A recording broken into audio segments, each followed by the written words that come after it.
I literally knew one person in the US. And I said, listen, here's who I am. Here's what I've done. I would like to start a company in the US. Can I pitch you? We go on the phone call. We talk for like 10 minutes. It's like a word salad. And he's like, I have no idea what you just pitched me. I don't understand your business model, but you seem crazy enough where you're going to be successful. I will invest at a valuation without actually understanding the true sort of business idea. And I was like, okay. And he literally, the phone call ended. 5 minutes later, he sent me a text saying like, I'm in at valuation. What would happen if we just told the truth? Welcome to TruthWorks, where we dig into the nitty-gritty of leadership and work. And what needs to change. I'm Jessica Neal. And I'm Patty McCord. Our journey together started in HR, but trust us, it's evolved into something wild, honest, and well, a bit rebellious. So throw out the handbook. We're here to redefine rules to work for us, not against us. Let's dive into another episode.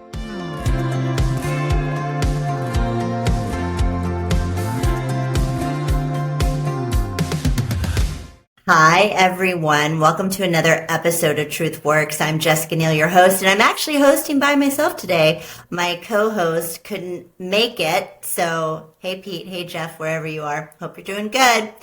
But I am very excited because I recently got introduced to this person who's on the show today, and I was just really impressed with him, really excited about what he's doing, but more than that, I was just so intrigued by his story. He has such an amazing story. You guys are going to love it. And you know I love digging into people's backgrounds and stories because that's how they get to where they are. That's, you know, the imprints on their lives that make them into the people that they are today. Well, anyways, we're going to dig into all that. But I have today Dan Mishin, and he is the founder of Manifest OS. We're going to talk about what Manifest OS is in a minute. I'm very excited about what they're doing. It's going to be something I think a lot of listeners are going to get excited about too.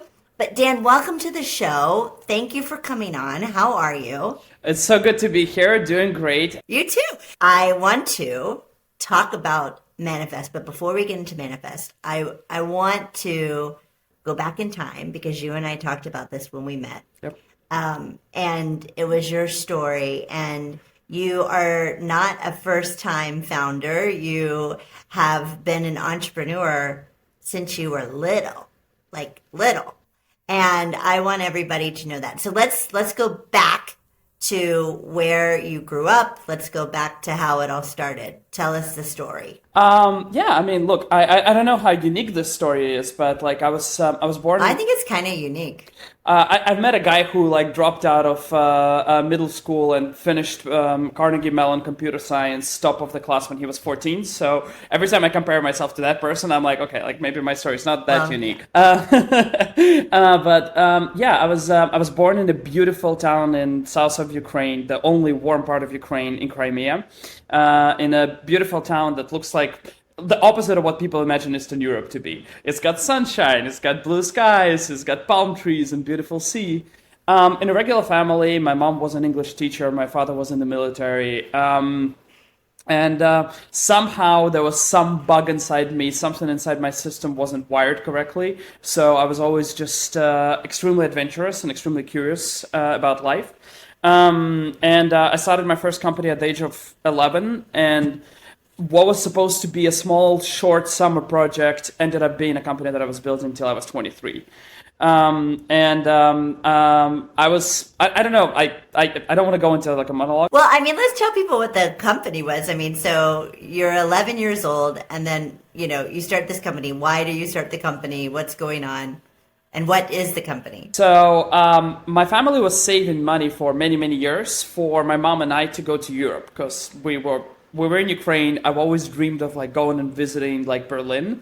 And my mom and I, we went on this trip to Berlin, took a 3-day train to get from Ukraine to Berlin, like lowest class, like 16 people in a room or whatever.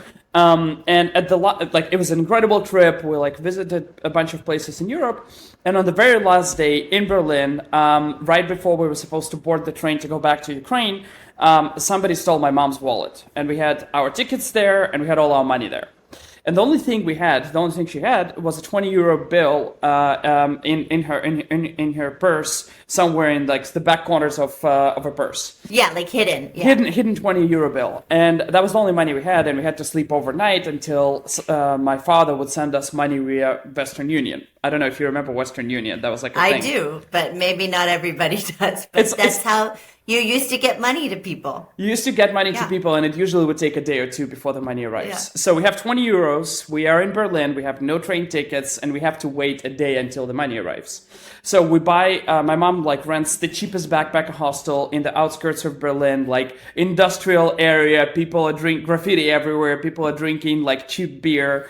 And we get to a backpacker hostel, my mom goes to sleep, and I am an 11-year-old kid sitting in a living room in a backpacker hostel, seeing sort of this like incredible vibe, 19, 20-year-olds, everyone is having fun, everyone is speaking the language that I don't understand, English, everyone is so happy, and I'm like, what is going on here? Why are they so happy? Like, why are they so smiley?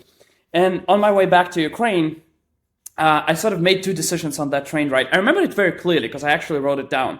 The first decision was I wanted to learn English because I wanted to understand what these people were talking about. And the second decision was I wanted to open a backpacker hostel, so all these fun people are going to come and visit me. So we get back to Ukraine, my hometown, and I like walk up to my grandma who lives in a typical 2-bedroom apartment in the downtown of my hometown. And I'm like, hey, how about you actually move in with my parents? Like, we all want to spend more time with you. It's going to be amazing. Move in with my parents. And my grandma, after a month of whining, I convinced my grandma to move in with us. And I convinced my parents to let me open a backpacker hostel in her apartment. So couple of $100 later, everything is painted. There are a bunch of bunk beds. I take photos on like the old camera, put it on booking.com, and just like have no idea what's going to happen. 10 minutes later, I get like a notification that somebody just booked a dormitory bed in that hostel. And this person is from Australia. And I'm like, holy shit, this is amazing. Like, I'm going to get my first client.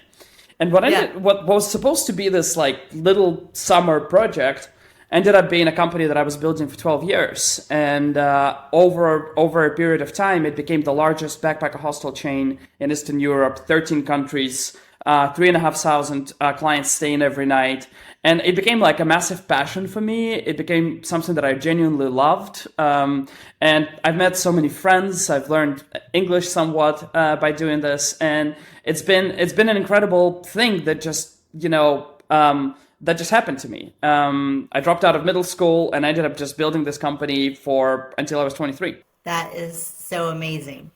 And I'm sure you learned a lot. And I mean, your parents at the time had like, what were they saying to you? Like, what was the feedback they were giving you? Were they just amazed, or were they worried, or what was happening? It's so interesting. Like, my parents gave me such an incredible level of freedom growing up that I don't know if like I would be the same parent to my child today, given that level of freedom, which is like do whatever the hell you want to do. That was basically my mandate, and try not to get in trouble. That was kind of like what they said to me. Like stay out of trouble. Stay out of trouble. And I just they were supportive. They were giving me a lot of freedom. They really believed in me. When you make 3 years worth of rent in 3 months by operating a business, and the family is like, what is going on here? Just to put this in context, in the first months of me running that operation when I was 11, the revenue was say $10,000. And the average price of acquiring the same apartment, buying the actual underlying real estate, was $5,000. That's just to put this in context. Yeah. And my parents just couldn't believe it. I ended up building that company. It was a very volatile ride. It almost went bankrupt a bunch of times. I slept in my car for 6 months because I had no money to pay rent. And then we raised a $100 million term sheet. After when I was 18. And this company was just like extreme and so volatility. it got bought by another firm. It ultimately got acquired by a private equity firm with Israeli roots, and it was. I think every company ran by a founder is a reflection of founder's personality, and I was a very volatile person. I was extremely unstable. I was like, I was crazy. Right. Well, you were 11 starting a company. And then over time you evolve and you become sort of a little bit more stable, and then the company that you're building is a reflection of like you becoming more stable and maybe more thoughtful and maybe more strategic. Where you were like, okay, I gotta grow up a little bit. I gotta be more stable. Was there something that like pushed you to be more stable? I don't know if there was like one moment, but I would say that like you meet mentors and you learn lessons. And after you get punched in the face after a certain number of times, you're like, actually, maybe I need to change a little bit. So, Right. my way of learning was always just making a lot of mistakes and reflecting on a lot of mistakes. And I'm so jealous of people who can sit down, predict the future, sort of predict what's around the corner, and be very thoughtful. And that's not me. You know those people? I don't know people. I've heard they exist. I don't know. I mean, I've never met a fortune teller, but there's people that, are, they have a vision, right? And maybe they can see further than most, but, I don't think anybody really knows how or why or when it's going to happen and, what it's going to take. And, I love that falling down, is what pushed you to change, because that's everything. It's learning from your mistakes, and it's when you have those real moments where you have to kind of come to the table and be like, what am I doing here, right? That really pushes you to see things in a totally different way, right? And that's when you learn the most, is when it's hard. You don't learn as much when it's good. I think there are pros and cons to being like extremely thoughtful, and then there are pros and cons about not knowing what you don't know. And when you're like 11, like you don't know anything. You're just like you're 11 doing things. When you're like, when I was 18, it was a real estate business, and like it was extremely high risk compared to even American venture. Because like when you're building a real estate company in Eastern Europe, like I would sign a 100-year lease on a piece of land with my personal guarantee on it at 18. And I was like, that's, and there's no bankruptcy instruments. The bankruptcy concept doesn't really work there, which means like if you fail, everything is on the line. Like there's no LLC that protects your personal liability from your company liability. Right. Everything is on the line. Right. And like if somebody would say today, hey Dan, you're 33 years old, go and sign a 100-year lease, I would be like, no way I would ever do this. This is too crazy. And when I was 18, I was like, that's perfectly fine. That's like a normal thing to do. So sometimes not knowing is also a major advantage. Absolutely. Well, you did mention that you might parent your child differently than how your parents parented you. In what way? I'm just curious. Well, it's a very theoretical exercise, because first I gotta get married, then I gotta make a child. So you don't have to do it in order. Okay, that's true. But like, I mean, by default, it's gonna be different life circumstances. Like, I grew up in a place that was, you had 70 years of communism, and then communism collapses, and then like there are no laws, there are no regulations. It's absolute Wild West. There's no like, even law enforcement stopped working really in like 1990s where I come from. Imagine my parents who were saving money for 40 years, they had sort of certain savings, and then one day the government makes those savings zero. Imagine that. It was with one law, and like everything that people have possessed was zero overnight. Right. And like, I come from a place with a lot of uncertainty, a lot of volatility, and like the sort of, it was a very like turbulent transition for where I come from. Yeah. And it makes a certain psychological imprint on you. Of course. The benefit of it is you can take more risk than a standard person, because your risk tolerance is much higher.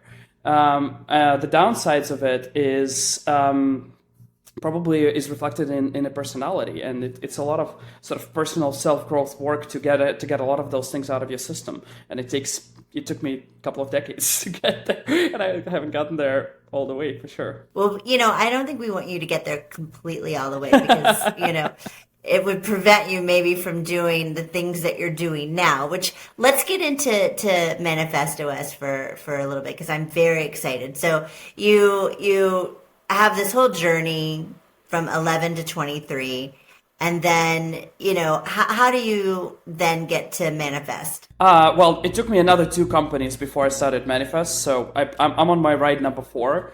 After I sold the backpack hostel company, I was 280 pounds. I was extremely obese. I was really unhealthy. I was not working out. My standard diet was Snickers bars and Red Bull. That was literally my diet, like 80% of the time. Sounds amazing, right? I was like, I'm never going to start companies again. I'm so done with this entrepreneurship thing. I'm going to have a normal life. I met a beautiful girl, and she was like, we were probably going to get married, and it was a wonderful, wonderful time in my life. It lasted 90 days. In 90 days, something again started, like a demon started breaking out of my body. You needed to do something. I needed to do something. And I immediately started a company, sold it in 18 months. And then I was like, okay, what is the hardest thing that I can possibly do for myself? And for me, the ultimate playground, the most competitive place in the world, always felt like it's New York. And I remember how I had like a wall poster in my bedroom with like an Empire State Building, and I always imagined that this is like the most competitive playground for ambitious people from around the world. Yeah. So on one day's notice, packed all my stuff, sold everything that I had, jumped on an airplane with one phone number coming to the U.S. I literally knew one person in the U.S. An angel investor who was a friend of a friend. That's the only person you knew. And that's the only person I knew. And he was a friend of a friend in San Francisco, building a company, doing angel investing. And I had one phone number, and I knew that I wanted to do something in prop tech because I understood prop tech so well, like real estate technology. So I basically texted him and I said, listen, here's who I am, here's what I've done. I would like to start a company in the US. Can I pitch you? We go on the phone call. We talk for like 10 minutes, and I'm just going like it's like a word salad of what I'm telling him. And he's like, I have no idea what you just pitched me. I don't understand your business model, but you seem crazy enough where you're going to be successful. I will invest $100,000 at a $5 million valuation without actually understanding the true sort of business idea. Okay. And I was like, okay, well, and he literally, the phone call ended. 5 minutes later, he sent me a text saying like, I'm in at 100K at $5 million valuation. And I'm like, I love America. How does this world work? It's crazy. Right. Like, it was just nothing like I've ever seen before. Yeah. Well, that doesn't happen to everybody, Dan. I don't know. It felt very. It felt like U.S. and America generally gives you like chances, and it gives you opportunity, and it uplifts you. Yeah. And a lot of places don't lift for you. Sure. So, and then I started a company what became June Homes, which was in real estate technology space. We scaled it to 250 employees, and at its peak, it was a $300 million business. And I ultimately exited it about 2 years ago. 2 major hubs, one in Athens, Greece, one in New York, with employees equally spread between the 2 offices. And I'm building this company, and the kind of core business model of the company, at the end of the day, if I had to simplify it, it was like we were making more revenue for real estate owners by better optimizing their real estate. And I'm 31, and I hit this interesting stage of my career where, like, on paper, I'm building a very valuable company. It's growing really fast. It's high margin business. I have a great team. But for a period of like 6 months, I feel like there's lack of purpose in all of this. It's just like, I'm like, how am I making the world a better place? Like, what am I actually doing that's meaningful? And I realized that I'm not. And I realized that my heart is not there. And I realized that life is too short to work on problems that don't matter. And there is no amount of money that can change that for me. Because it was like I was at a different stage already. And then I started thinking about what is it that actually, where's my heart? What can I do that will sort of provide value to the world? I mean, it sounds cheesy, but like going to provide value in some shape or form that goes beyond selfish values. Right.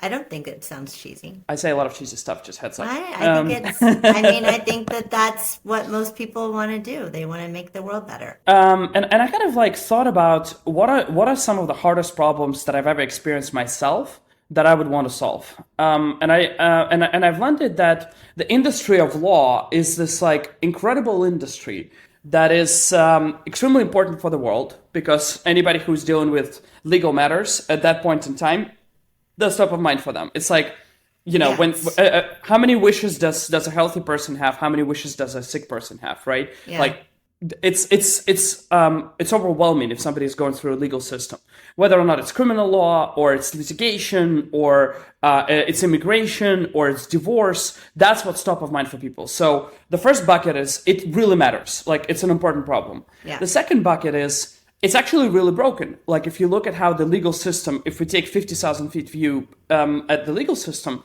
our legal system is failing us as citizens today. We have 10 times the number of lawyers per capita to most other countries in the world. We have 1.3 million lawyers, and yet we have 80% of Americans who cannot afford to hire a lawyer. 80%. That's real stats. Yeah. It's insane. Yeah. And I started going really deep into that rabbit hole to understand why is that actually the case? Why is our legal system so broken? And I realized that the main issue is that the way law firms operate today, traditionally, are extremely inefficient. So average lawyer spends 2/3 of their time doing non-legal work, and only 1/3 of their time is actually practicing law. Most of their time goes into business development, prospective client calls, running a business, accounting, insurance, and all of that stuff. It's almost like, imagine like if an airplane was flying from New York to San Francisco with only a third of seats sold on every flight. What would be the price per ticket? It would be astronomical. So the idea behind Manifest, the original inspiration behind Manifest was, what if we could separate the practice of law from everything that's non-legal in nature? Paralegals, marketing, business development, technology. And what if you could then apply AI on top of it to actually streamline every single manual, repetitive, paper-pushing work? Right. So the core concept of Manifest is we sort of power law firms with full stack solution. Every law firm follows the same guidelines, the same standards, the same SLAs. Every attorney uses exclusively Manifest software, and we build an entire software suite that replaces their email, that replaces their calendar, that replaces their Google Meet, that replaces their document drafting capabilities, that replace it's an ecosystem of software that's fully AI native, where like at every step of the way we analyzed every single action that a lawyer takes, and we applied technology to streamline it. We didn't eliminate legal judgment. Legal judgment rests with the lawyer and the strategy rests with the lawyer. But all this like manual paperwork, that there's no value add there. You can streamline a lot of it with technology and you can make it so much better. So that's the business that we've built. We started with immigration because that's the industry that was near and dear to my heart. I'm an immigrant. I went through the process. I hated it. It was expensive, time consuming. I'm sure you did. Crazy. Yeah. It was really bad. And the idea behind immigration was that it's also extremely formulaic. This industry is extremely antiquated in the sense that, people that are going through the immigration process sponsored by their companies have no idea where their cases stand. They cannot track them. They don't get notifications. There is no proactive updates that come to them. They have to chase their lawyer over email. It's very broken. And people that manage immigration, I mean, you've had that function under you for many years, career. Right? Yeah. Your entire career, Yeah. right? And if you look at people that actually manage immigration, on scale of 10 foreign nationals, probably manual is okay. On scale of 100, 200, 1,000, 10,000, it becomes unmanageable. Yeah. Because you have no reporting. You cannot track where your cases stand. You have, if you're multi-jurisdictional, multi-countries, oftentimes you have different levels of service by country. Even if it's one law firm, each law firm has a separate office that operates like its own kingdom. Yeah. And you may have good experience in Singapore and horrible experience in Australia. There's no unified reporting. It's basic stuff that wasn't fixed. So what Manifest does is we essentially provide one centralized unified platform for the entire global mobility industry. So we have in-house attorneys providing actual legal services, and all of attorneys around the world operate on the same system. They use the same software, they use the same reporting, all the data is centralized in the same way, and a global mobility manager can log in, go stay high level and see all of their data, like, hey, what's my foreign nationals population? What are the expiration dates? What's at risk of compliance? Get flags and notifications anytime there is a compliance risk that could happen. Yeah. They could stay high level, or they could drill down into a specific case and see, hey, why is my vice president of business development, who is getting sponsored for a visa in Singapore, why is their case delayed? And you can see exactly the activity log of exactly what the lawyer has completed, what are the next steps, and where does the case stand. Which I love. And you and I were talking about this when we first met. I felt very passionately about this when I was running things at Netflix, is that I wanted that experience for employees to be frictionless. I wanted it to be, an advantage, not only in the recruiting process, but in retaining employees. Like I wanted, I wanted them to have a beautiful experience. And it was very hard to create that because, to your point, it is so antiquated, but also these law firms, that they're antiquated as well, right? They don't have great technology. They're trying to keep up with the caseload. You have empathy for them too, but at the same time, they're not always getting back there.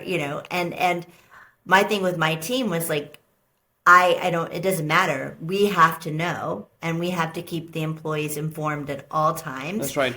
Because this is such a sensitive thing, and it's nerve-wracking, right? Like you're anxious about it. And then there's all the things that are happening all the time with regulations changing, depending on who's in the administration and who's not.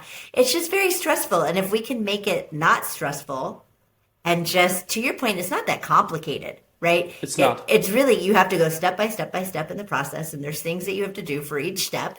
And there may be things that, get denied or you have to get back to or whatever, but it is a process, right? And you just are going through it. And if you could make going through that process a little bit easier, a little bit more elegant, like that's a big advantage for a company. Yeah, and exactly. And also if we take a step back and we're like, okay, what's the actual role of immigration? It's really two things. How can I hire better people, and how can I retain better people? That's it. Those are the two levers that this problem solves. Now, the reality is a lot of companies are spending all this money on incredible benefits, and a lot of those benefits are great. But if you ask a foreign national engineer in San Francisco, what is the benefit that's going to move the needle for them to join company A versus company B? It's often immigration.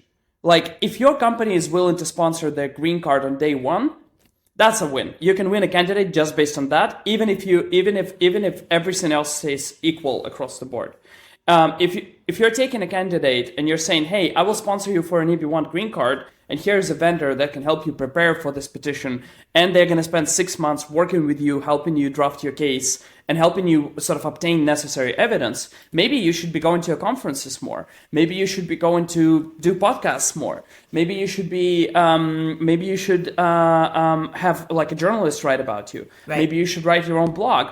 That's what a strategic legal partner can provide, that coaching. And if a company is willing to do this company can win candidates. And we're working today with some of the largest foundational models, some of the largest technology companies. And these guys are hiring the types of people that don't fit existing immigration boxes. Yeah. Well, tell us about the business. How's it going? How's it scaling? So we started the company 20 months ago. We've raised $60 million in venture capital from incredible investors. Thank you. Kleiner Perkins, Menlo Ventures, first round capital, really good investors, really good partners. We've right now ManifestOS powers 100 attorneys. Right now the core focus has been US, and we've solved a lot of the sort of US immigration problems and just build a lot of technology on back end that makes it smooth. And now we're expanding into 20 countries in the next 2 quarters. Wow. So everything from UK, Singapore, Australia, India, Poland, Ireland, entire European Union. And the idea is that we're essentially building this unified software layer that makes lawyers more efficient so they can spend their time helping clients, provides visibility to HR managers and people officers to predict their spend, to have the reporting, to sort of track their foreign national cases with transparency. And it provides a much better foreign national experience because as an employee, I log in, I can see my entire case, I know exactly where it stands, I can message my lawyer, I know who the team is that's working on my legal case, I can schedule an appointment in one click with my attorney right there on the portal. I can see I can see if I qualify for a green card at any point of time, for example, and how it aligns with my company's mobility policy. And then we build a strategy and advisory arm to the business that works with mobility leaders and HR leaders to actually take a step back and say, what should my immigration program look like in order to solve my business problems and achieve my business objectives? Yeah. And we hired former government officials from the USAS, U.S. Immigration Agency, Department of Homeland Security, Department of Labor, Department of State. We brought them together, and this group works with companies to help them build their sort of mobility programs. I love it. Well, listen, people, check it out because I think it's going to be a different, better experience than the one that you're getting. I'm not going to name any of the firms' names because I don't want to put down the people that I've worked with, and they are great. They're great at what they do, but they are antiquated. So I think you're really solving a very hard problem and a problem that is incredibly important to make the world better. You and I were talking about earlier, like running an AI native company, and so I want to talk about that a little bit because it's different. Right. And so I want to know what you're learning, what you're doing, what you're seeing, because of course we have to talk about AI. We can't not talk about AI. Yeah, every conversation ends at AI, no matter what. No matter what. It's interesting. And sort of thinking about people that are going to watch this, I'll just share some of my insights that might sort of sound cliche and maybe for a lot of people, this will be like, duh, but for me, these are the things that we learned in the last few months. Well, the benefit of starting a company today was just that the fact that we don't have legacy. We don't have legacy code. We don't have legacy organization. We don't have legacy bureaucracy. So we had it much easier than somebody who runs at a large organization today. Yeah. But what's interesting is that what AI has changed, I think, is a couple of things. The first thing is the value of actually good hires went from being very important to being like mission critical. We started sort of hiring the types of profiles that we've never hired before. Like what? Like what would be the difference? I think that this is the moment when generalists win over specialists. Let me give you an example. I just hired literally yesterday a product manager that is a product manager, a product designer, and an engineer 3-in-1. Oh, wow. She's 25. She sort of like her professional career was kind of like matured at the age of AI. She's so AI native. Yeah. She's like all the way AI native. Yeah. And when I was talking to her, I was like, how do you choose a company where you're going to work? She said, I care about two things. I care about, she was interviewing me, of course, as any great candidate would, Yeah. And not the other way around. And she said, I'm optimizing for how AI native this company is, how close to the cutting edge it is. Like, are you guys and she's going through her mental checkboxes. Do you have hardness? Do you have MCP? Do you have this 5 things? And then the second thing was the quality of people, right? So those are the 2 things that she was underwriting. But her profile is very out of the box. It's not a standard to have 3-in-1. Right. No. On our go-to-market team, instead of hiring, hey, we need a partnerships manager, show me a profile of people that were partnerships managers. No. Today you're hiring a strategy and operations generalist that comes from consulting background that basically can think in a much broader fashion and bring something else to the table. So hiring generalists has been a big thing for us. The second big thing for us was just the level of autonomy that happens. My team spends 80% of their time building AI agents and automating themselves out of their day-to-day jobs. Yeah. And it's incredible. I walk around the office and I look at people's screens, and it's Claude, N8N, Cursor. Those are the only things that I see on their screens. That's crazy. We had 3 support agents when the company was 10 times smaller. We had 3 support agents. Today we have 3 support agents when the company is 10 times larger. Wow. And I'm asking myself a question. And every metric is up to the right. Yeah. Response time is faster. Satisfaction is is higher. Every single metric is way better than it was. Yet the number of people stayed flat. And the reason is most of the time our support agents are using AI to basically streamline the sort of every manual repetitive workflow that they have. Yeah. That's really interesting. Yeah. So I guess, and the last thing that I found to be quite interesting is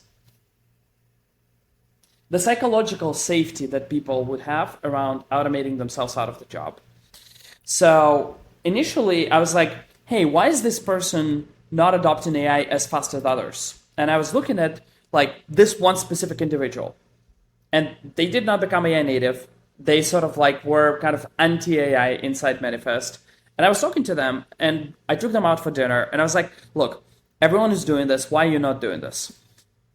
After going 10 layers deeper, I realized that the core reason is this person actually has a fear of like losing the job. Right. So I was like, that's interesting. You realize that that's actually the opposite of what's going to happen. If you automate yourself out of this job, I'll give you 15 other opportunities inside the company. Right. But it's still human nature. Yeah. So the way we solved this is we said any person that loses their job because of AI, we pay a 1-year severance. That's nice. And we introduced that. Yeah. And reality is like that changed a lot of sort of psychological dynamics. Because it's not, I have security. I'm not going to lose my job. I'll still have a year to find something. Yeah, that's great. And kind of takes the fear off the table. Correct. And I think maybe it should be even 3 years or 5 years. Like, how do you like create a level of psychological safety for people to actually go and sort of think as business owners around automating themselves? Yeah, I would love to see more of that. Yeah, and we're making first baby steps there. I love that. What's your advice? Because you did have sort of this advantage of not having, legacy things, whether it's tech debt or other things in the company. You got to start fresh. You got to do this from the beginning. What's your advice to companies who don't have that? I mean, change management is generally really hard, but I would kind of I would optimize for autonomy as much as possible. Like, there's this constant debate in different rooms where I'm in with other CEOs of like, hey, so how do you actually adopt AI?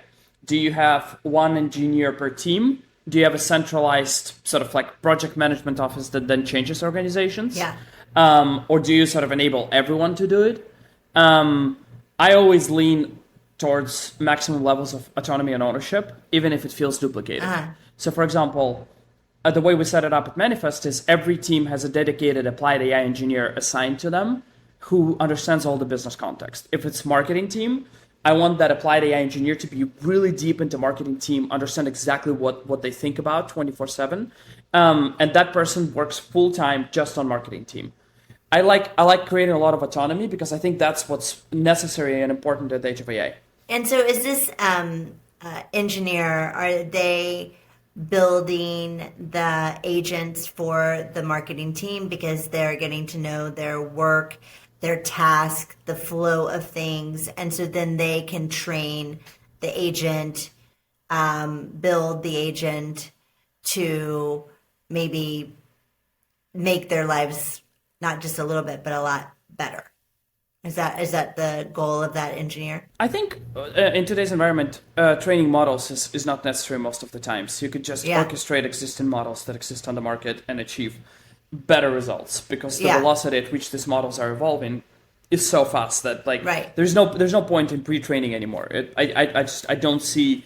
It's very rare where there is an actual use case where you should do this. Like open evidence, maybe, because it's healthcare. Healthcare is like very unique, but like 99% of the time you don't have to do this. So this applied AI engineer is a person who is a Swiss Army knife.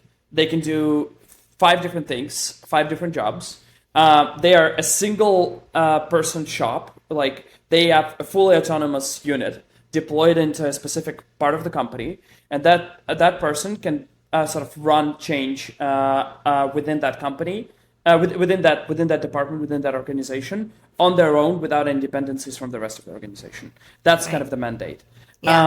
And we're doing this, and then we rotate these people sometimes, because like somebody who was running applied AI for marketing team gets bored after 2 months because this person is 24, they're hungry, they want to learn, and they get bored very easily. It's also TikTok generation. Our attention span is this much. Like Yeah. that's it. Yeah. And then Be that this good or person- bad, I'm not sure. I don't know. I find it hard to read long documents myself. So Well, me too. I don't, it's hard, shorter is better. shorter is better. Yeah. Give me like three words, 4 words, Yeah. 5 words, Yeah. whatever. But yeah, I think for larger organizations, autonomy, independence of each unit, sort of maybe hire sort of more generalists as a framework. They're harder to get, but I find them to sort of be better adjusted to this age. And one thing is, there are going to be some people who are not going to adopt a change. It will happen, like especially people that were successful in the past.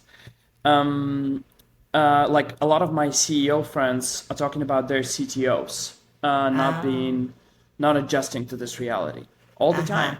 Yeah. And a CTO with 25, 30 years of experience who has achieved some level of success, who has a playbook that worked for 25 years, that person may not change because they're just used to doing things a certain way.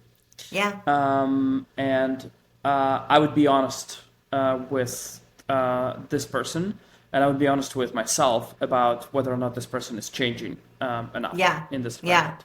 Yeah. No, it's great advice. And I think I hear the same things too. And so I think, the other thing to the people who are holding on a little bit to your point, maybe organizations should give more of that psychological safety to let people really truly jump in. But there's also people, even if that psychological safety is there, they're just not going to do it. They're too set in their ways. That's right. They love the playbook. They want the playbook to work. And for those people too, like try to throw out the playbook. Just try, because you really do have to learn this stuff if you're going to be part of this evolution. You got to dive in. And I love it. I don't know. I'm starting to learn how to code on Cursor. I'm like reading about it. I haven't like done it, but I want to build some stuff. Isn't it intellectually so stimulating and so interesting? Stimulating. Yes. And like, I don't know. I find it like every free minute that I have, I just want to learn more. I just want to get like, I'm so curious about this technology, just trying things and building things. It's absolutely unbelievable. Yeah. And, not to make me sound like a weirdo, but like I probably use chat, I don't know how many times a day. Like it's, and like, it knows me so well now. It's a little awkward. I'm like, how do you know that? It's like, I know you like to stay at really nice hotels. So like, why you should book this one, not that one. I'm like, oh God. Well, anyways, we're getting off track. We're running out of time, which is unfortunate. So I'm going to ask two things of you.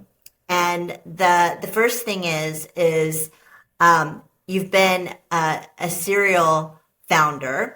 And AKA addictive founder. That's what they call it now. Yeah. Well, I think it's great. Keep doing it.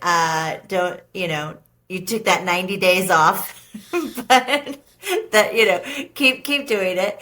But what's your advice to founders? Like now that you've done this, now 4 times, this is your 4th, correct? What's your advice to founders? I don't know how to give general advice. It's hyper specific. But what I would advise myself, every time I reflected on this question over the years, I ultimately landed to the same conclusion for myself, and my conclusion was always to take more risk. Because most of the risk is very perceived. Most of the risk is not real. Most of it is in our heads.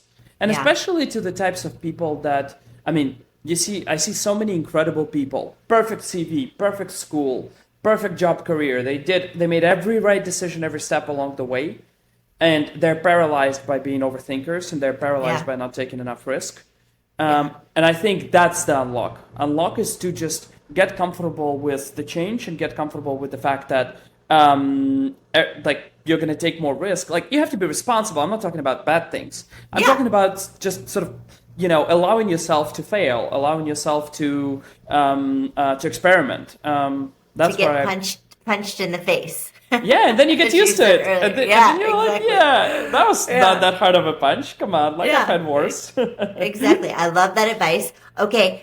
And then the last thing I'm going to ask you to do is we always ask our guests to leave our listeners with a little bit of inspiration. So, what would you like to leave the listeners with today? Like as a thought, like an inspirational Yeah, thought. like some inspiration. There's never been a more interesting time, in my opinion, to be doing what we do today. There's never Yeah. been a more interesting time. Any time of change is the most exciting, fascinating time.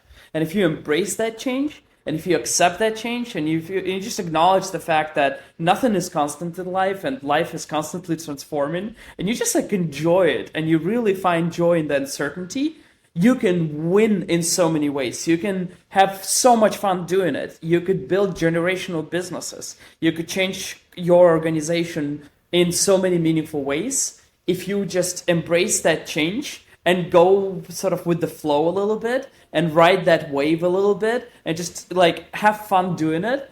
It is so much fun to be doing what we do today. Like, I wouldn't want to be anywhere else at any other place at any other time than today being, especially in the tech industry. It's just fascinating. Like, I'm drinking from the Kool-Aid. I'm drinking from the fire hose all the time right now because it's just so much fun. Well, I'm drinking the Kool-Aid. I'm drinking from the fire hose, so I get it, Someone's friend. drinking. And yeah, I'm just drinking. And yeah, but I mean, it's true. I mean, it's so exciting and it's so fun, and it's it's a little bit terrifying all at the same time. But that's what makes it so interesting, right? That's right. And I feel privileged to be able to be on a journey and also on a journey with many different companies that are doing this. It's just fascinating. But you know what?